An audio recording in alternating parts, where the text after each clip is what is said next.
Dandruff oil ज़्यादा बनने के कारण है। ये चीज़ बहुत ज़रूरी है समझनी। ये ड्राइनेस नहीं है, इस पे आप तेल ना लगाइएगा बिकॉज ये ऑयल एक्सेस के कारण बन रहा है जिसमें एक फंगस उगती है पिट्राइस्पोरम। लोग कहते हैं ना सिकरी झड़ के चेहरे पे होती है तो पिंपल्स हो जाते हैं, ऐसा कुछ नहीं होता। ये दोनों एक ही चीज़ है, ऑयल ज़्यादा बनने के कारण। इसके अलावा 2 और बीमारियाँ होती हैं जो सिकरी की तरह लगती हैं, जिसको सोराइसिस कहते हैं और सीबोसोराइसिस कहते हैं। सिकरी में ग्रीजी होता है, ऑयली होता है, ये वाइट फ्लेकी होता है जो कपड़ों में झड़ता है, उसको कहते हैं सोराइसिस। अब वो डैंड्रफ नहीं है। ठंडे पानी से सिर धोना चाहिए डैंड्रफ में। हॉट से धोगे तो ग्रीज और बनता है, डैंड्रफ बढ़ जाती है। So it should be cold water. हम लोग पता नहीं क्यों कहते हैं कि हम सिर नहीं धो सकते। अब हम बॉडी को भी तो धोते हैं, बॉडी पे हमारे हेयर नहीं है, उसको भी हम रोज़ धोते हैं। अगर आपकी ऑयली स्कैल्प हो आप रोज़ धो। नमस्कार, सेहतनामा देख रहे सभी दर्शकों का स्वागत। सेहतनामा को सबसे पहले सब्सक्राइब जरूर करिए अगर अभी तक सब्सक्राइब नहीं किया। और सेहतनामा में आज एक बहुत कॉमन प्रॉब्लम डैंड्रफ यानी सिर पर जो सिकरी सी हो जाती है, उस पर बात करेंगे। जानी मानी डर्मेटोलॉजिस्ट, स्किन स्पेशलिस्ट डॉक्टर मल्लिका सचदेवा जी हमारे साथ है। पिछले 33 सालों का उनको अनुभव है इस फील्ड में। सो उनसे जानते हैं डैंड्रफ होती क्योंकि हम सभी इससे परेशान हैं और इसका इलाज क्या है। Welcome ma'am. Thank you for inviting me सेहतनामा पे। Thanks for taking out time. नहीं, सो डैंड्रफ से मुझे लगता है हम सभी कभी ना कभी परेशान हो जाते हैं। कईयों को बहुत सिवियर होती है, कुछ की कम होती है तो वो चल जाती है। तो सबसे पहले तो इसका रीज़न क्या है? जैसे आपने कहा सब जूझते हैं इससे। डैंड्रफ इवन बच्चों को, न्यूबॉर्न बच्चों को शुरू हो जाती है। सो आप वहीं से शुरू कर लो।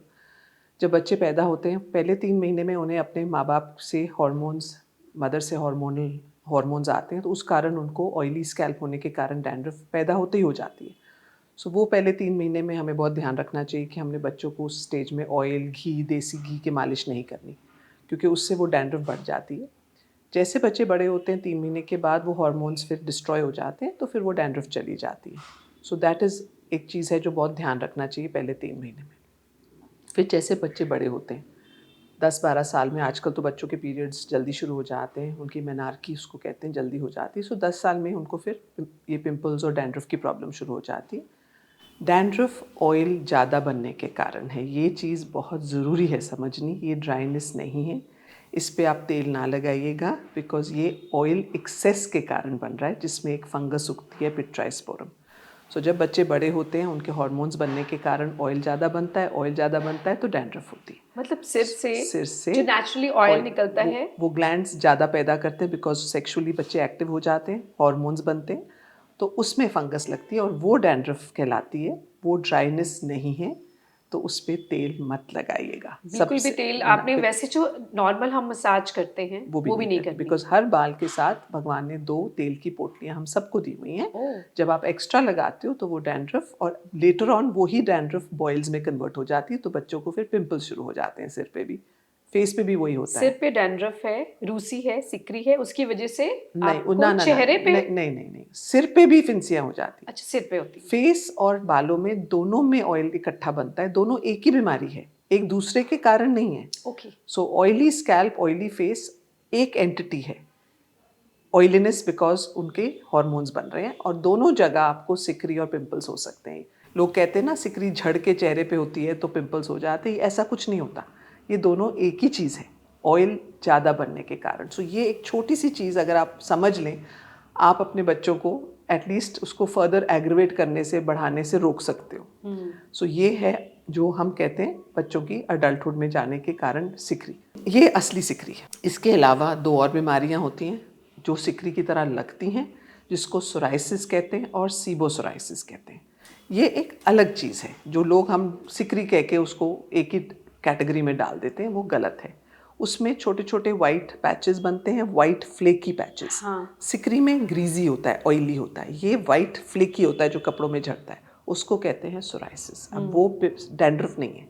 जो पपड़ियाँ छोटी छोटी आप ऐसे करते हैं तो वो गिरती हैं। हाँ, वो सोराइसिस एक जेनेटिक बीमारी है जो जीन्स में पैदा होती है जब हम पैदा होते हैं, और वो एक बार दिख जाए वो फिर सालों साल सीजन चेंज में होती रहती है।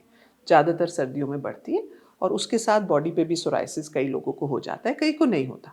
सो ये लाइफ लॉन्ग बीमारी होती है। एक होती है सीबोसोराइसिस जो इसकी कॉम्बिनेशन होती है, उसमें ग्रीजी और वाइट फ्लेक्स दोनों होते हैं। सो डायग्नोसिस कि आपके बच्चे को या जो भी है कौन सी डिजीज़ है, उसका इलाज टोटली डिफरेंट होता है। सो आप एक ब्लैंकेट स्टेटमेंट नहीं कह सकते कि उसको डैंड्रफ है, काम खत्म। नो, डायग्नोसिस के हिसाब से दवाई दी जाती है सो दैट उस बच्चे को रिलीफ मिले। अगर आप गलत चीज़ों में गलत दोगे तो ऑब्वियसली रिलीफ नहीं मिलेगी। सो एक तो ये है कि ऑयल ज़ीरो, कोई ज़रूरत नहीं। आप अब्रॉड देखोगे तो कोई तेल नहीं ये लगाता बालों तीनों में। ही तरह की डैंड्रफ, में जिसे अब सोराइसिस भी कह रहे हैं, डैंड्रफ में सीबोसोराइसिस, सीबोसोराइसिस और डैंड्रफ, हाँ, इसमें किसी भी तरह का ऑयल आपको नहीं लगाना, तेल नहीं लगाना है, कोई मसाज नहीं नहीं, एट ऑल, बिल्कुल बिकॉज भी नहीं। ना मसाज से आपको कुछ नहीं होता। आप बालों में कोई नरिशमेंट नहीं दे रहे हो, बिकॉज वो हमारे भगवान ने हमें ग्लैंड्स के साथ ऑलरेडी सेबेशियस ग्लैंड्स दो, एक एक बाल के साथ दो दिए हुए हैं। सो जो हमें नरिशमेंट मिलनी है वो मिलनी है। जो हम बालों के लिए नरिशमेंट मांगते हैं वो हमारे डाइट से जाती है। जो आप खाते हो, जो मिनरल्स न्यूट्रिएंट्स खाते हो, वो आपके बालों के बल्ब में जाता है, वहाँ से न्यूट्रिशन देता है और वहाँ से बाल उगते हैं। आप सब अपने बच्चों को कहते हो कि खुराक अच्छी खाओ, प्रोटीन विटामिन मिनरल्स खाओ, वो आपकी पूंजी है, नॉट जो ये बाहर मैं से इस पे डालते हैं। बिल्कुल एक अलग एपिसोड पे मैं जरूर बात करूंगी कि क्या खाना चाहिए ताकि बाल हेल्दी रहे। हाँ, so that is what you have to understand कि तीनों में डिफरेंस क्या है, क्या नहीं करना चाहिए। और ऑफ कोर्स जो बीमारी होगी उसका इलाज तीनों का डिफरेंट तो होता है। घर पर हम पहचान सकते हैं कि ये वाली है, ये वाली है, ये वाली है, उस हिसाब से आप या यू शुड आगे अंडरस्टैंड, बढ़े। थोड़ा सा तो आप फिक्र देख ही सकते हो कि ये ऑयली ग्रीजी है कि फ्लेकी है, पूरे सिर पे है कि पैचेस में है। सो उससे थोड़ा आइडिया हो जाता है कि ये कौन सी बीमारी डिफरेंट है। एंड ऑफ कोर्स तीनों के शैम्पूज अलग होते हैं, तीनों की दवाइयाँ अलग होती हैं। So you have to treat जो बीमारी है उसका इलाज करो तो रिजल्ट्स मिलेंगे। अगर आप डैंड्रफ का इलाज सोराइसिस के लिए करोगे और सोराइसिस का डैंड्रफ के लिए करोगे तो आपको रिजल्ट नहीं मिलेगा। आपके पास पेशेंट आते हैं तो फिर आप पहले चेक करते हैं कि कौन सी कैटेगरी, ऑब्वियसली, उसके बाद एब्सोल्युटली। फिर आप ट्रीटमेंट, इसमें इसके ट्रीटमेंट क्या होते वो हैं? सब दवाइयाँ ही होती हैं, इसमें खाने की भी होती हैं, लगाने की भी होती है, शैम्पूज़ होते हैं, जैसे कहा डूज़ एंड डोंट्स होते हैं। ठंडे पानी से सिर धोना चाहिए डैंड्रफ में। हॉट से धोगे तो ग्रीस और बनता है, डैंड्रफ बढ़ जाती है। So it should be cold water, उसके लिए स्पेशल शैम्पूज़ होते हैं। सो वो तो डॉक्टर आपको समझा देगा डिपेंडिंग ऑन कि आपकी बीमारी क्या है। डायग्नोस ठीक होगा तो ट्रीटमेंट भी ठीक हो जाएगा। राइट। कुछ होम रेमेडीज बताई जाती हैं कि आप नारियल के तेल में कपूर डाल के लगा लीजिए तो उससे डैंड्रफ ठीक हो जाएगी, या और भी तमाम तरह के नहीं घरेलू लोग, नुस्खे, तो हाँ, क्या उससे? नहीं नहीं, लोग बहुत नींबू लगाते हैं। कोई आप मुश्कपूर कैम्फर होता है, उसको ठंडक देता है, तो वो टेम्पररी बच्चे को रिलीफ मिलता है। जो बर्निंग सेंसेशन होता है तो वो सिम्टम रिलीफ मिल रहा है, बीमारी को रिलीफ नहीं दे रहा। नींबू भी वही है, थोड़ा सा ठंडक दे देता है, but this is not helping जो आपकी प्रॉब्लम है। आप जब तक, एक तो आपको ये समझना है कि ये सारी बीमारियां हैं, ये कॉस्मेटिक ब्यूटी के काम नहीं है। एक बार ये समझ आ जाएगी, एटलीस्ट आपको वो रिस्पेक्ट होगा कि मैं बीमारी ट्रीट कर रही हूँ, बीमारी का डायग्नोसिस ठीक करूँ, ट्रीटमेंट ठीक करूँ, ताकि बच्चे की प्रॉब्लम या अडल्ट की प्रॉब्लम सॉल्व हो जाए। That is the basic problem कि आपको करना है। समझना है कि ये बीमारियां हैं। और ठीक है इसको ना, बीमारी जैसे डिजीज जैसे बीमार ट्रीट करना है। डिजीज ही है ना, तो डिजीज की तरह ही ट्रीट करना है ना, ब्यूटी का काम नहीं है ये। तो जो 3 तरह की डैंड्रफ आपने बताई, तो इनमें कितना वक्त लग जाता है कि ये ठीक हो जाती है? क्या सोराइसिस जैसे आपने कहा कि ये लाइफ जेनेटिक टाइम है, हाँ। जेनेटिक है, तो ये अब वो क्या आती ठीक नहीं जाती होती? नहीं, वो आपको अटैक आएगा। जैसे गला खराब होता है, जब आपको अटैक होता है आप दवाई लेते हो, तो जब सोराइसिस का अटैक होता है तो आप दवाई लो, जितनी देर डॉक्टर देते हैं, ठीक हो जाए, फिर आप इंटरवल फ्री पीरियड हो जाता है, फिर आपके निकल जाते हैं time till your next episode. Dandruff अगर आप परहेज रखोगे, शैम्पूज यूज़ करते रहोगे, और जैसे आपकी एज बढ़ती है तो वो डैंड्रफ कम हो जाती है, बिकॉज ऑयल सिक्रीशंस कम हो जाती हैं, तो वो स्लोली कंट्रोल। सो आप चीज़ों को डिपेंडिंग ऑन द बीमारी कंट्रोल करो, ट्रीट करो, ठीक है। सो उस हिसाब से इंटरवल आपके ठीक रहते हैं। ये नहीं कि आपको जूझना पड़ता है ज़िंदगी भर, ऐसा कुछ नहीं होता। तो जिन लोगों को ये है प्रॉब्लम, उनके लिए आप कुछ मैसेज देना चाहें, कुछ टिप्स बताना चाहें डैंड्रफ की, जिनको टिप तो प्रॉब्लम यही है? है कि एक तो डॉक्टर के पास जाओ ताकि डायग्नोसिस ठीक हो। आपने जो आप गलत काम कर रहे हो वो बंद करो, जो डॉक्टर दवाई दें बस वही लो। कोई घरेलू नुस्खे मत करो, उससे आपकी बीमारी नहीं जाने वाली, ठीक है ना। ये ऐसी चीज़ नहीं है कि गर्म चीज़ ठंडी चीज़ आप इसको बंद करो तो ठीक हो जाना है, ऐसा कुछ नहीं होने वाला। आप तेल लगाओ, बढ़ाओगे, गर्म पानी से धो, फ्रीक्वेंट हेयर वॉशिंग ना करो। जैसे अब कई बच्चे होते हैं जो हफ्ते में एक बार सिर धोते हैं, जिनकी ऑयली स्कैल्प होती है, वो ऐसे करेंगे तो डैंड्रफ और बढ़ जाएगी। So it should be frequent washing, it should be proper cleaning. जब लादर करते हैं शैम्पू तो स्कैल्प को लादर करना है, ना कि बालों को। कई बच्चों के होते हैं बाल झड़ रहे होते हैं, गंजापन आ रहा होता है 18 साल में, डर के मारे वो अपने सिर्फ ऊपर ऊपर से बाल धो लेते हैं, स्कैल्प नहीं धोते डर के मारे। उस स्कैल्प में ऑयल पाइल अप हो जाता है, उससे और डैंड्रफ हो जाती है और हेयर फॉल हो जाता है। सो ये क्लीनिंग टिप्स होती हैं कि साफ अच्छी तरह रखो, जो प्रिस्क्राइब्ड शैम्पू है वो यूज़ करो, चेंज मत करते रहो कहने पे कि इसने कह दिया उसने कह दिया तो इंस्टाग्राम गूगल से आप दवाइयाँ लो और शैम्पूज़ लो, ऐसा कुछ मत करो। जो प्रिस्क्राइब्ड चीज़ें हैं वो करो। डाइट में थोड़ी सी चीज़ें होती हैं, जैसे जब डैंड्रफ होता है तो बच्चों के हार्मोन्स चेंज होते हैं, तो उस टाइम डॉक्टर उनको थोड़े से ऐसे फूड्स बताते हैं, high glycaemic foods, fatty foods जो होते हैं ना, जिसमें बहुत मक्खन, मलाई, घी, शुगर हो, वो कम करते हैं तो आपकी ऑयल सिक्रीशन कम हो जाती है। सो वो एक होलिस्टिक अप्रोच होता है कि डाइट में भी ध्यान रखो।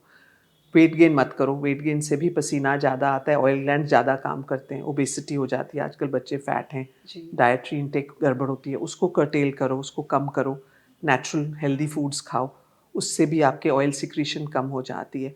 So natural taking care of the body तो है ही है, वो तो बच्चे ने मेंटेन करना है, प्लस द मेडिसिन। सो इसके साथ फिर आपका ओवरऑल रिजल्ट अच्छा होता है। एंड जैसे जैसे बच्चे फिर बड़े हो जाते हैं, ऑयल ग्लैंड्स कम हो जाते हैं काम करने, डैंड्रफ और ये एक्ने प्रॉब्लम्स भी कम हो जाती है। सोराइसिस में येस प्रॉब्लम ज़रूर है कि वो आती जाती रहती है। एंटी सोराइसिस के जो शैम्पूज़ होते हैं वो बहुत इफ़ेक्टिव होते हैं। जब बढ़ जाए तो डॉक्टर हेल्प कर देता है। So you have to treat according to the situation. और अगर इसको हम ट्रीट नहीं करते, इसको चलने देते हैं सालों साल, इसका दूसरे बॉडी पार्ट्स पर, स्किन पर कुछ असर होता है? हाँ, like you land up with pimples, आपके फेस पे भी पिंपल्स, सिर पे भी पिंपल्स, फिर आप पिंपल्स होने के कारण फोड़े बन जाते हैं, बाल उतर जाते हैं, परमानेंट स्कारिंग हो जाती है, हेयर फॉल होने लग जाता है, बच्चों के हेयर ग्रोथ में भी प्रॉब्लम हो जाती है, बिकॉज कभी भी कोई इन्फेक्शन हो तो ऑब्वियसली हेयर की ग्रोथ हेल्दी नहीं होती। आप बहुत बार देखोगे बच्चे आते हैं कहते हैं कि डैंड्रफ और हेयर फॉल है, डैंड्रफ ठीक कर लो, हेयर फॉल अपने आप कम हो जाता है बिकॉज स्कैल्प हेल्दी हो जाती है। So obviously you don't want to lose कि आपके बाल भी झड़े, बहुत इंपॉर्टेंट पार्ट है बच्चे के लिए। सो हेयर फॉल कम हो जाता है। सो ये आप यू डोंट वांट कि हेयर फॉल बढ़ जाए, प्रॉब्लम सेकेंडरी प्रॉब्लम्स हो जाए। सो बीमारी तो कोई रखनी चाहिए नहीं, वो तो एक नेचुरल है कि जब है और जो ट्रीटेबल है उसको ज़रूर इलाज करो। ट्रीट करना चाहिए। Why not? As a dermatologist आप कितनी बार रिकमेंड करते हो शैम्पू करना चाहिए 1 वीक में, 1 हफ्ते में? Even a daily wash is no problem. हम लोग No पता problem. नहीं क्यों कहते हैं कि हम सिर नहीं धो सकते, अब हम बॉडी को भी तो धोते हैं, बॉडी पे हमारे हेयर नहीं है उसको भी हम रोज़ धोते हैं।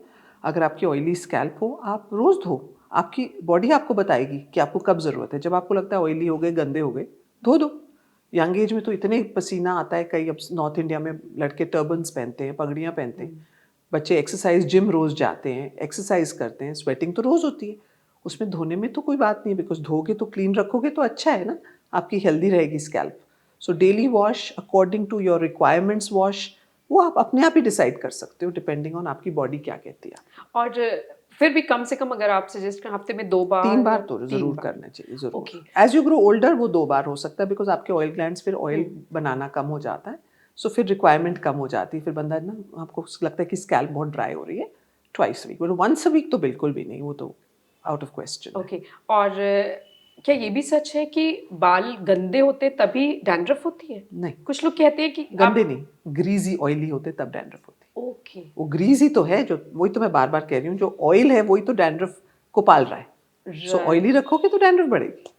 इसलिए तो जब सिर धोते हो आपको उस टाइम ठंडक लगती है कि आपने ऑयल निकाल Clean दिया, लगता है। ब्रीथ, स्किन सांस लेती है तो यू फील रिलीव्ड, एकदम लगता है कि हाँ क्लीन लग रहा है। Thank you so much for this information. Most welcome.